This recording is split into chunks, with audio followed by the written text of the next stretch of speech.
All right, let's dive right into this explainer. Welcome, everyone. Today, we're taking an incredibly atmospheric journey into the mind of one of Bollywood's absolute masters of horror, director Vikram Bhatt. Now, if you think you already know what makes a horror movie scary, well, prepare to have your perspective completely shifted. We're not just looking at typical ghost stories today. Instead, we're decoding the very psychology of fear itself. You see, Vikram Bhatt once dropped this profound thought. The best horror stories are never about ghosts. If you really think about it, coming from a guy who's literally spent decades terrifying audiences, that idea carries some serious weight. So we're going to use this quote to frame our entire explainer today. We're stepping away from the cheap jump scares and the haunted houses to explore the deeply psychological and even biological roots of terror. Starting off with Section 1, the anatomy of fear. To really get horror, we actually have to look at our biology first. Bhatt argues that fear is our absolute most foundational emotion. I mean, even a single-cell organism feels fear, right? Because it's a vital survival mechanism. But what's fascinating is how he links these basic survival instincts to our highest emotions. Think about it.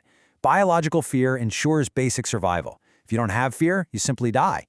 But once an organism survives thanks to that fear, its very next evolutionary step is developing the capacity to feel love. Animals, like dogs, horses, or elephants, first understand fear, which allows them to survive long enough to eventually understand and feel love. In his view, fear is literally the biological prerequisite for love. And this beautifully illustrates how he completely redefines bravery. We kind of casually think of courage as just being completely fearless. But Bhatt entirely rejects that notion. Courage isn't the absence of fear, but the act of facing the dark despite feeling utterly terrified. If you don't feel fear, you just can't be brave. A dinosaur couldn't be courageous because it didn't fear predators in the same way we do. True courage is feeling that paralyzing terror of walking into a dark room and choosing to walk in anyway. Let's move on to Section 2, Light, Dark, and Souls. We're going to explore how Bhatt builds this whole concept of duality. And we're just looking at this objectively, mapping out the spiritual beliefs that fuel his storytelling. On one hand, you have the belief in light, God, and the Bhagavad Gita's teaching that we're eternal souls inhabiting temporary physical bodies. Bhatt argues a sort of spiritual mathematics here.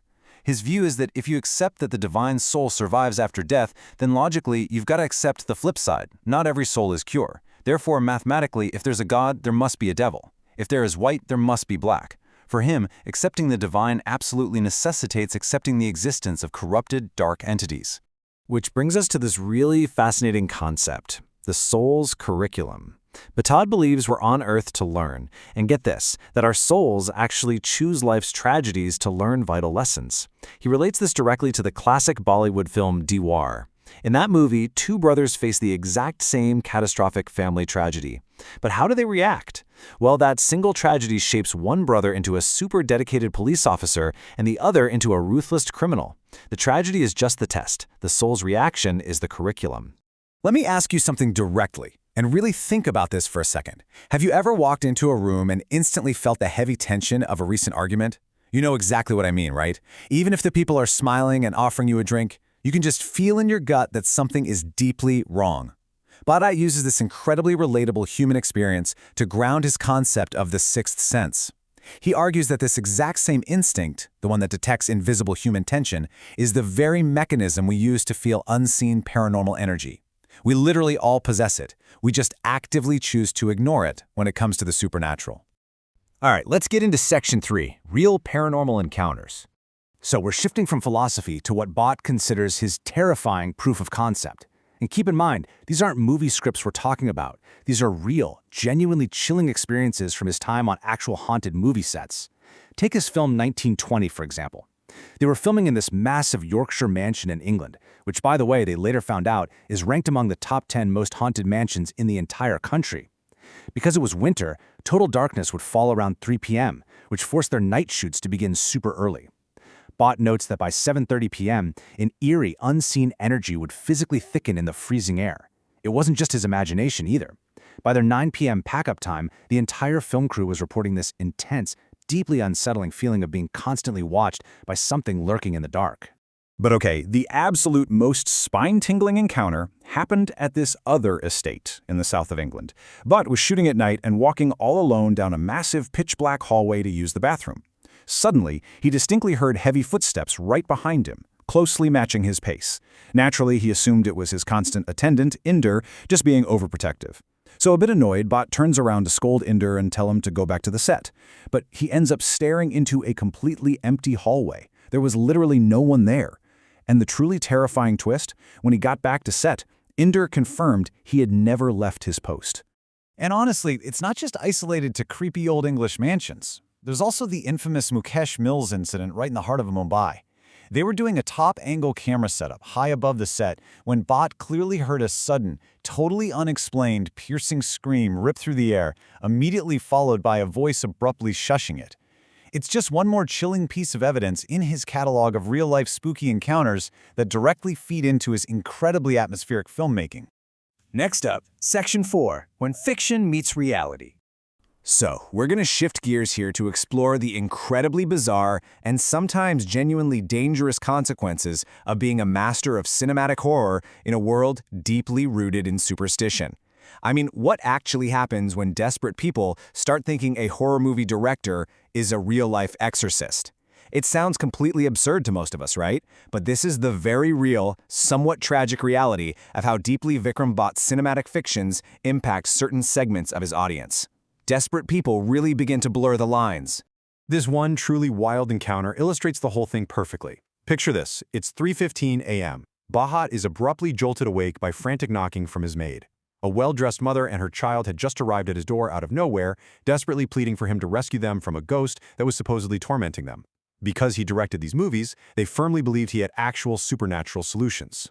Bhatt had to gently explain that his films are purely fabricated fiction. He ended up recommending hospital treatment for what were most likely severe panic and anxiety attacks. It's a stark, super-neutral observation of the danger that pops up when the line between cinematic entertainment and real-world psychological crises completely dissolves. Moving to Section 5, the Indian horror formula. Let's step back into the director's chair for a minute and decode the actual filmmaking. Because as Bhatt points out, creating fear is definitely not a one-size-fits-all global formula. There is a massive, sharp contrast between Western horror and Indian horror. On one hand, you have Hollywood blockbusters like The Conjuring. That's about relentless jump scares and pure, unadulterated terror from start to finish. But the Indian horror formula, it's completely different. Bhatt insists that Indian audiences simply won't tolerate an hour and a half of pure screaming. An Indian horror film requires a strong emotional spine. It absolutely needs a compelling romance and, crucially, deep melodic musicality. It's an entirely different artistic DNA required to make a horror film truly succeed in that cultural landscape. And finally, we arrive at Section 6, The True Monsters. We're dialing the psychological focus all the way in now to answer that mysterious quote we opened the explainer with. And here it is, the philosophical punchline of Bhatt's entire worldview. The real horror is the hidden self. According to Bhatt, the absolute most terrifying thing in the world isn't supernatural at all. It's the dark duality that human beings keep locked away inside. Every single person has a side they keep entirely secret, a side that even their closest friends, spouses, and loved ones will never ever see. And that hidden human capacity for darkness, that is far scarier than any cinematic ghost.